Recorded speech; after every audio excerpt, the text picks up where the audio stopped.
Assalamualaikum warahmatullahi wabarakatuh. Waalaikumsalam warahmatullahi wabarakatuh. Alhamdulillahirabbil alamin. Wassalatu wassalamu ala asyrafil anbiya'i wal mursalin wa ala alihi wa sahbihi ajma'in. Amma ba'd. Baiklah anak-anakku sekalian, setelah sekian lama kita belajar lewat Google Classroom, hari ini kita mencoba belajar dengan bertatap muka meskipun tidak bertemu secara langsung. Tapi mudah-mudahan pertemuan kita hari ini bisa lebih efektif dari biasanya ya. Ya, baik, untuk mic-nya dimatikan saja dulu. Cuma kameranya yang dihidupkan. Nah, baik. Dari sekian tugas-tugas yang sudah saya berikan, ya alhamdulillah anak-anakku sudah kerjakan tugas-tugasnya. Mungkin sudah sekitar 95% ya, tugas-tugasnya sudah masuk. Kalaupun ada yang belum masuk, tinggal sedikit, mungkin sekitar 5% atau 10% ya. Mudah-mudahan secepatnya bisa tuntas semuanya tugas-tugasnya. Nah, baik, dari tugas-tugas yang sudah saya berikan, ada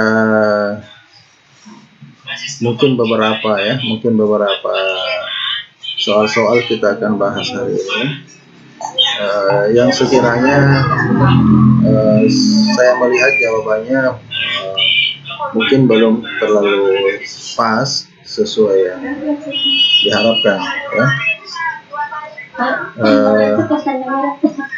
Baik, soal yang saya maksud diantaranya adalah mengapa Indonesia yang dulu pengekspor minyak sekarang berubah menjadi pengimpor minyak. Silakan dibuka mic-nya yang mau menjawab.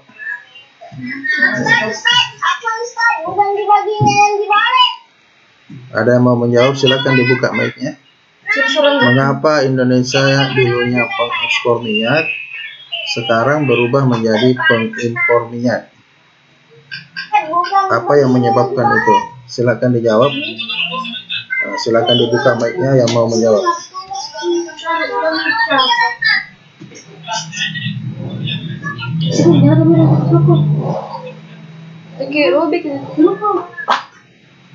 Mungkin muslimin mau menjawab, silakan.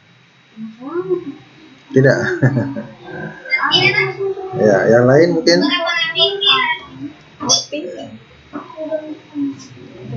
Tidak ada. Ya. Yang dulu apa jawabanmu waktu di classroom?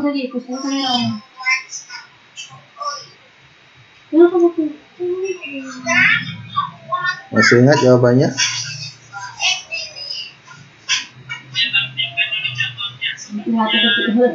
Ya, baik. Sebahagian menjawab bahwa yang menjadi penyebab kita dulu pengekspor minyak sekarang menjadi pengimpor minyak, jawaban yang paling sering muncul adalah bahwa produksi minyak kita menurun sehingga tidak lagi bisa untuk mengekspor. Nah, itu ada yang paling banyak seperti itu jawabannya. Kemudian ada pula yang menjawab bahwa jumlah konsumsi kita meningkat. Sehingga ekspornya menurun. Ya, jawaban itu bisa diterima, tetapi ada hal yang perlu saya jelaskan, bahwa penyebab utama sebenarnya adalah karena eh, tambang-tambang kita, terutama minyak bumi, itu sekarang ini banyak dikuasai oleh swasta, terutama swasta asing, ya. Swasta asing yang menguasai, sehingga kalau hasil tambang minyak kita itu diekspor ke luar negeri, maka ekspornya itu bukan atas nama Indonesia, tetapi atas nama perusahaan yang mengekspor itu. Dan perusahaan yang mengekspor itu adalah dari negara lain, sehingga ekspornya itu tercatat sebagai ekspornya negara lain, bukan ekspornya Indonesia. Nah, itu yang menyebabkan sehingga ekspor kita menurun, bahkan karena sudah dikuasai oleh pihak asing, sudah dikuasai oleh perusahaan swasta asing.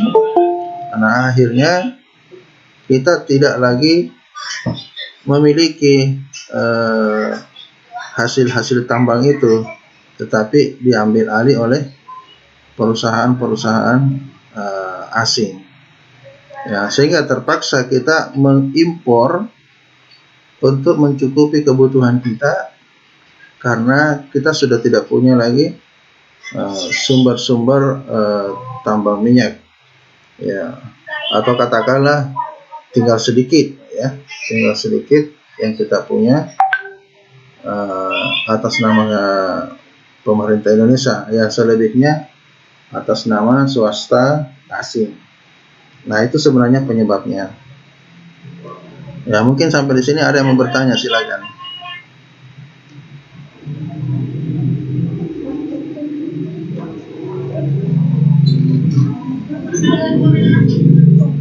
Ada yang mau bertanya, silakan.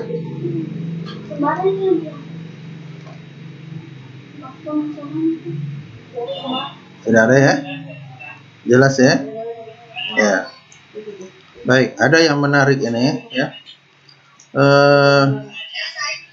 Dulu Indonesia itu menjadi penggagas berdirinya organisasi negara-negara pengekspor minyak yang kita kenal dengan nama OPEC, ya. Itu adalah organisasi negara-negara pengekspor minyak.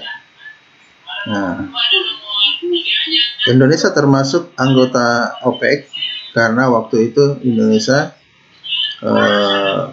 termasuk negara yang mengekspor minyak. Nah, akhir-akhir ini, ya, atau baru-baru ini, Indonesia pernah minta keluar dari OPEC karena merasa tidak cocok lagi menjadi anggota OPEC, karena bukan lagi sebagai pengekspor minyak, tetapi justru menjadi pengimpor minyak, ya. Hanya saja karena menghargai Indonesia sebagai penggagas atau perintis berdirinya OPEC, maka Indonesia dipertahankan sebagai anggota OPEC. Ya, jadi ini sebenarnya permasalahan kita, ya. Jadi sumber-sumber tambang minyak kita telah diambil alih oleh swasta, terutama swasta asing. Ya. Mungkin sampai di sini ada lagi yang mau bertanya, saya persilakan.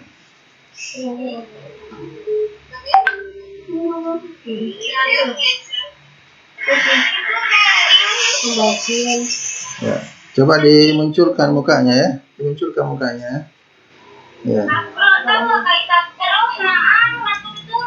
Ya, munculkan mukanya ya. Munculkan mukanya. Nah, supaya kita bisa lebih komunikatif, ya. Silakan kalau ada yang mau ditanyakan. Ya, silakan kalau ada yang mau ditanyakan.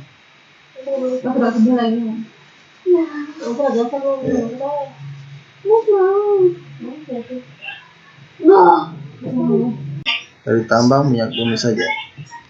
Nah, tetapi meskipun tambang minyak bumi saja, tapi dia bisa hidup makmur seperti yang kita lihat sekarang. Nah, kita bandingkan dengan negara kita, harusnya jauh lebih kaya dari mereka. Nah, kembali ke jawaban temanmu tadi, bahwa alasannya kita tidak mengelola dengan baik. Nah, pertanyaan yang muncul berikutnya, kenapa memang tidak dikelola dengan baik? Ya? Kenapa tidak dimanfaatkan sebaik mungkin? Ya, silakan kalau mau menjawab. Dihidupkan mic-nya kalau mau menjawab, silakan. Kenapa kita tidak kelola dengan baik? Kenapa kita tidak manfaatkan semaksimal mungkin sumber kekayaan alam itu? Ya, kenapa kira-kira?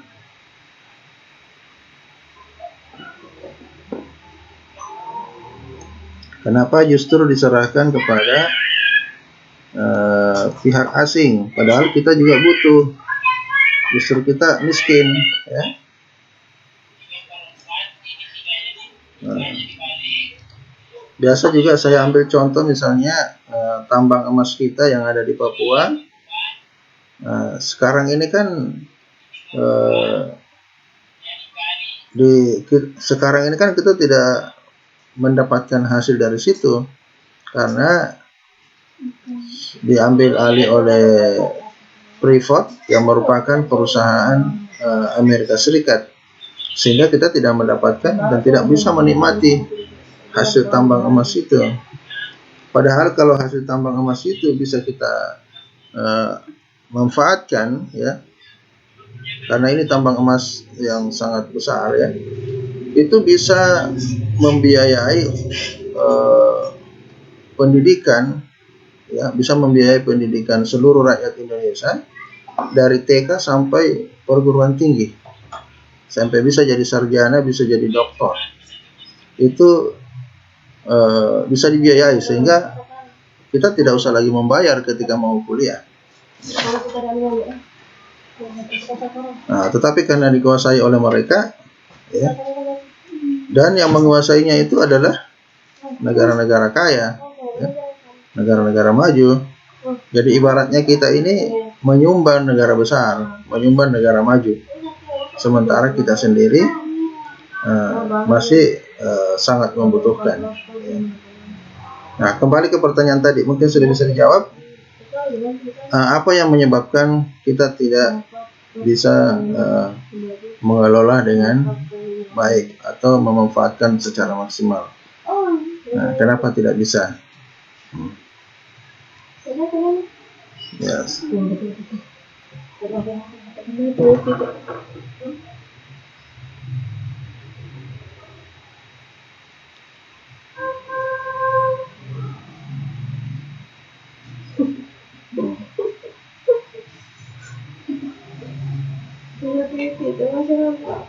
Nggak dapet. Tidak bisa. Nggak bisa kita ngomong. Loading. Tapi, goyang-goyang. Tapi anak-anak tidak bisa ngeterima. Anak diam semua itu diam. Jadi tidak ada suara gemas, ya? Nggak ada, itu mati.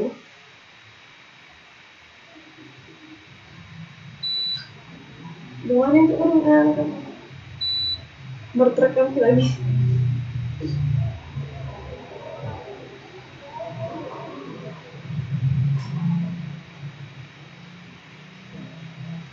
Ada tukang konsul gitu. Jadi kemarin itu kan lagi. Penting lagi mana postas keluar tuh. Tapi kan dulu bagaimana Pak?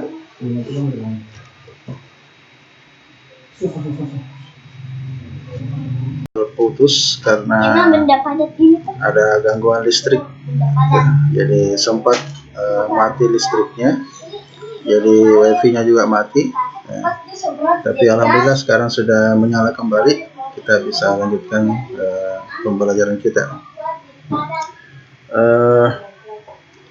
Sampai di mana tadi, ya? Oh ya, tadi kita sempat membanding-bandingkan negara lain yang sudah maju, sementara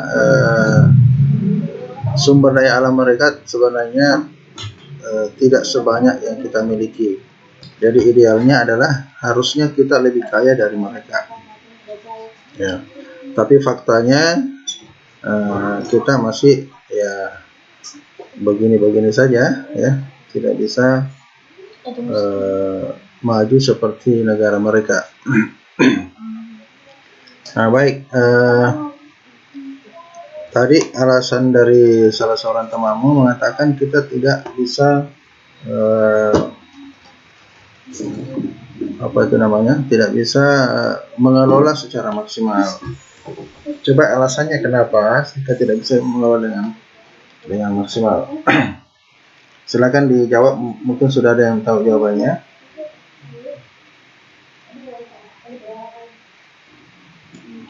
Ya. Baik, biasanya ya, mungkin saya bantu sedikit.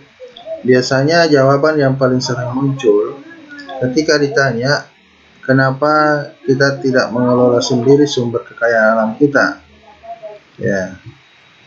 Jawaban yang paling sering muncul adalah karena kita tidak sanggup, ya, tidak memiliki modal, itu alasan pertama.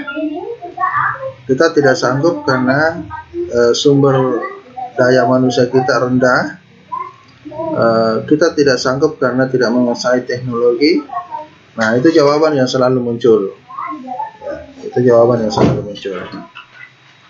Tetapi jawaban ini saya ingin luruskan, ya, bahwa jawaban ini sebenarnya jawaban orang yang lemah, jawaban orang yang suka putus asa, jawaban orang yang tidak punya pemikiran ke depan, ya.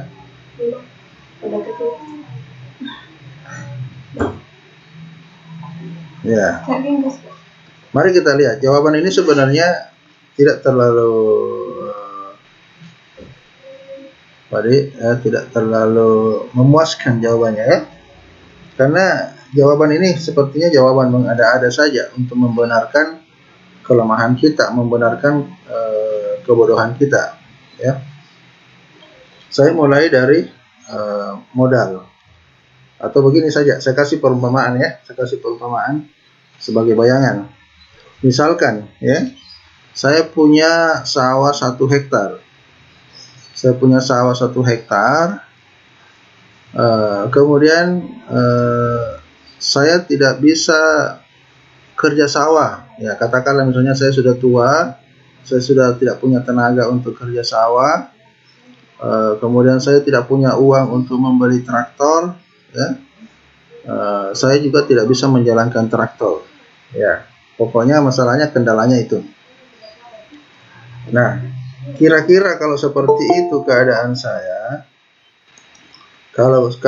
seperti itu, apakah bijaksana, ya, kalau saya mengatakan kepada tetangga, ambil saja sawahku itu karena saya tidak bisa kerja sawah, ya. Sementara saya miskin, ya. Tetangga sudah kaya, tetapi sawahku yang 1 hektar itu justru saya kasih tetangga yang sudah kaya. Kira-kira bijaksana enggak kalau seperti itu? Nah, ketika saya ditanya, kenapa kamu tidak kelola sendiri sawahmu? Saya bilang, oh, saya sudah tidak kuat, saya sudah tua, saya tidak punya modal, ya, saya tidak bisa menjalankan traktor. Nah, kalau jawaban saya seperti itu, nah, berarti sebenarnya jawaban saya itu adalah jawaban orang putus asa, ya, jawaban orang yang putus asa. Jadi bagaimana seharusnya? Nah, kalau saya punya pemikiran ke masa depan, ya, saya bisa berusaha, ya. Saya bisa berusaha. Bagaimana caranya? Yang pertama, saya tidak punya modal. Saya butuh traktor. Maka yang saya lakukan adalah beli traktor. Nah, masalahnya adalah, bisakah saya beli traktor sementara saya tidak punya uang? Bisa enggak? Bisa. Cicil. Hah? Cicil. Bisa apa tidak? Bisa. Bisa. Saya mau beli traktor tapi saya tidak punya uang. Bisa enggak saya beli traktor? Bisa. Ya? Tidak. Tidak. Yang Bisa. lain jawabannya apa? Tidak juga. Hah? Tidak. Bisa. Hah? Tidak. Tidak. Tidak ya? Nah, sekarang saya beri contoh.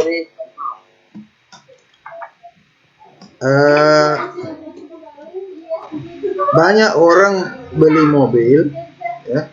Banyak orang beli mobil, padahal uangnya tidak cukup untuk beli mobil secara cash. Ada ya? Cicil. Dicicil. Jadi ternyata orang bisa beli mobil meskipun tidak punya uang banyak, ya, dengan cara dicicil. Kenapa penjual berani memberikan mobil padahal dia tidak bayar lunas? Kenapa penjual berani memberikan mobilnya sementara dia tidak bayar lunas? Kenapa?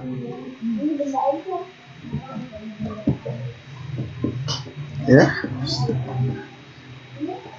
karena kita beli sepeda motor, ya, dicicil. Kenapa penjual sepeda motor mau memberikan motornya padahal belum lunas? Kita beli mobil, kita bayar uang muka, mobil bisa dibawa pulang. Kenapa penjual mobil mau memberikan mobilnya padahal belum lunas? Kenapa mau? Hah?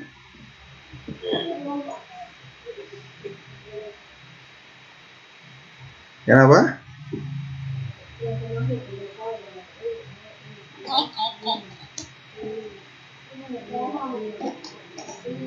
Ada yang tahu jawabannya? Ya, jawabannya adalah karena penjual mobil percaya sama kita bahwa kita pasti akan membayarnya nanti. Ya, bisa ditunjukkan misalnya daftar gaji kita, penghasilan kita setiap bulan sekian, kemudian kita bikin surat perjanjian untuk melunasi sesuai harga yang disepakati. Dengan begitu, penjual mobil mau menyerahkan mobilnya meskipun belum dibayar lunas. Itu kan? Nah, bagaimana dengan traktor yang saya mau beli tadi? Bisa enggak saya beli traktor meskipun saya belum punya uang? Bisa, ya? Bisa. Saya akan datang ke penjual traktor dan mengatakan saya punya 1 hektar sawah. Ya? Saya mau beli traktor tapi saya belum punya uang. Nah, Jaminan. ya, betul. Nah, ada sawah itu sebagai jaminan bahwa saya pasti bayar. Ya? Itu sebagai jaminan. Pasti saya dikasih traktor. Ya? Saya dapat traktor. Nah, muncul masalah kedua. Saya tidak bisa menjalankan traktor. Saya sudah tua misalkan. Ya? Apa yang saya lakukan? Menyewa orang. Ya, saya cari orang yang bisa menjalankan traktor, kemudian saya gaji. Ya, Bantu. saya gaji. Nah, berarti masalah kedua, masalah tenaga sudah terjawab. Nah, kemudian berikutnya masalah penguasaan teknologi juga sudah terjawab. Kan ke orang, tentu saya tidak mendapatkan hasil apa-apa, atau mungkin saya hanya mendapatkan sewa yang kecil, ya. Misalnya sawah itu saya sewakan kepada orang, tentu hasilnya kecil. Tetapi kalau saya beli traktor, kemudian saya menggaji orang untuk menjalankan traktor, maka setelah saya bayar cicilan traktor, saya bayar gajinya orang, Setelah itu semua hasil sawah itu menjadi milik saya. Tentu hasilnya besar, ya. Nah, saya kembali ke cerita yang awal tadi, cerita masalah sumber daya alam kita. Nah, seandainya kita memanfaatkan sumber daya alam kita seperti saya tadi ceritakan masalah sawah, sebenarnya modal bisa kita dapatkan. Nah,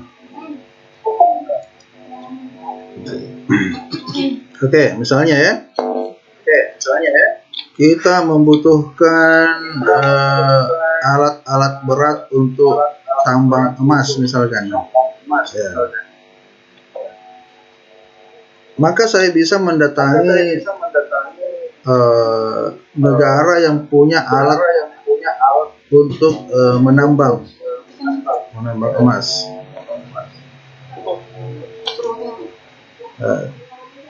Ya, saya bisa mendatangi negara yang punya alat untuk menambang emas. Saya katakan kepada mereka, saya mau beli alatmu. Nah, tetapi saya belum punya uang. Tetapi jaminannya adalah ketika emas itu sudah berhasil ditambang, maka alat ini akan saya bayar lunas. Nah, tentu yang punya alat ini karena memang mau menjual, mau dapat untung, tentu dia mau jual alatnya meskipun pembayarannya mungkin setelah 2 tahun atau setelah 5 tahun baru saya bayar, tetapi dia yakin bahwa saya pasti bisa bayar karena saya punya tambang emas. Jadi alat itu bisa kita dapatkan. Kemudian tenaga kerja. Kalau memang merasa kita tidak punya tenaga kerja yang memadai, kita bisa mencari tenaga kerja yang bagus, tenaga kerja yang menguasai teknologi, kita gaji mereka. Nah, tetapi sehebat-hebatnya orang itu bekerja di tambang kita, dia tidak bisa memiliki tambang, dia hanya sebagai pekerja yang sewaktu-waktu setelah dibayar gajinya bisa diberhentikan kalau kita mau. Jadi artinya dia tidak ikut memiliki. Nah, sehingga ketika alat-alat itu sudah kita bayar, tenaga kerja sudah kita gaji, maka seluruh hasilnya adalah milik kita. Nah, itulah perumpamaannya seperti tadi kalau saya punya sawah. Jadi kalau ditanya kenapa sumber daya alam kita tidak dikelola sendiri, kalau alasannya karena tidak punya modal, itu sebenarnya bisa diatasi. Kalau alasannya tidak punya tenaga kerja, itu bisa diatasi. Tidak menguasai teknologi, itu bisa diatasi. Jadi sebenarnya saya katakan tadi jawaban-jawaban itu yang kita temukan di buku, itu yang kita biasa dengar dari orang, itu adalah jawaban orang yang putus asa, jawaban orang yang tidak berpikir jauh ke depan. Ya. Nah, itulah kesalahan kita di awal karena sudah terlanjur menjual aset sumber daya alam kita kepada pihak negara lain atau perusahaan luar. Ya. Itu kesalahan dari awal. Jadi saya berharap anak-anakku sekalian, kalian adalah calon-calon pemimpin di masa depan, ya. Katakanlah misalnya jadi presiden atau jadi menteri, ya, atau jadi apa saja. Nah, kalian sudah tahu permasalahan yang sesungguhnya yang kita hadapi. Kenapa kita jadi miskin seperti ini? Kenapa kita kesulitan, kekurangan seperti ini? Itu karena sumber daya alam kita sebahagian besarnya itu diambil oleh negara lain atau perusahaan dari negara lain. Ya, jadi untuk supaya kita bisa menikmati kekayaan kita sendiri, maka bagaimana cara kalian nanti atau bagaimana usaha kalian nanti supaya sumber-sumber kekayaan alam kita itu kita nikmati sendiri, kita kelola sendiri, ya, kita nikmati sendiri untuk kemakmuran rakyat seluruhnya, sehingga nanti kita tidak lagi menjadi negara kaya tapi rakyatnya miskin. Jadi idealnya kalau negaranya kaya, mesti rakyatnya juga kaya. Kalau negaranya kaya, mesti rakyatnya makmur. Ya, itu yang kita harapkan. Baik, sampai di sini mungkin ada yang mau ditanyakan.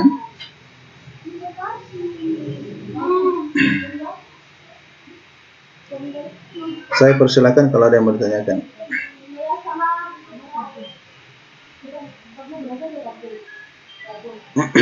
Baik, anak-anakku sekalian, saya ingin ingatkan ya bahwa banyak keluhan dari guru-guru yang mengajar.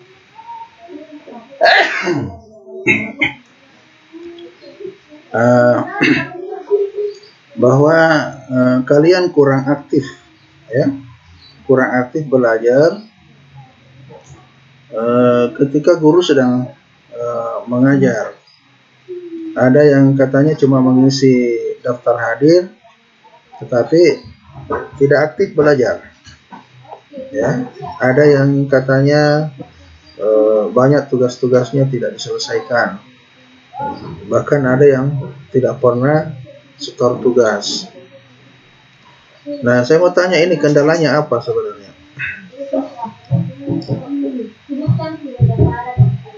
Ya. Apa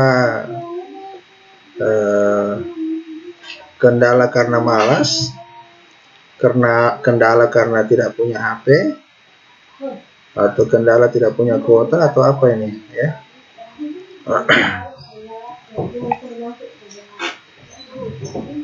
Nah, saya harus bilang apa ini kalau ada guru yang melapor demikian?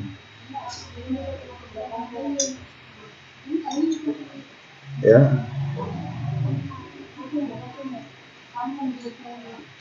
Ini hari ini yang hadir cuma yang ikut di pertemuan ini cuma 13 orang. Nah, yang lainnya di mana?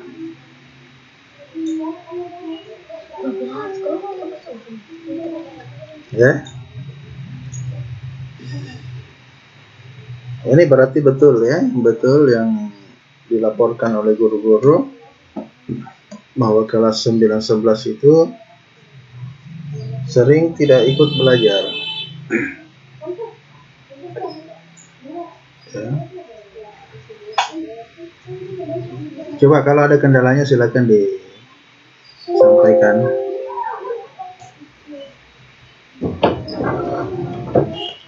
Apa kendalanya?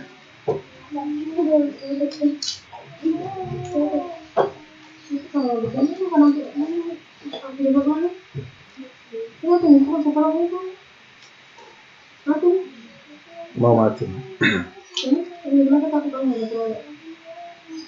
Ya. Tidak ada kendala ya. Kalau tidak ada kendala berarti anak-anakku harus aktif belajar ya. Semua mata pelajaran diikuti, semua tugas-tugas diselesaikan. Ya.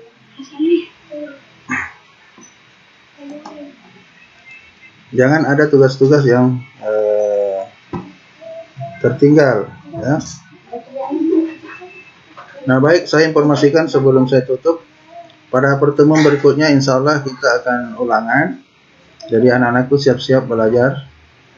Semua tugas-tugas diselesaikan, jangan lagi ada tugas-tugas tertinggal, dan belajar sungguh-sungguh supaya nanti nilai ulangannya bagus ya. Baik, masih ada waktu sedikit, silakan dilanjutkan selesaikan tugas-tugas yang tertinggal. Hari ini saya tidak kasih tugas, itu saja tugas-tugas yang lama diselesaikan. Mudah-mudahan semua tugas bisa selesai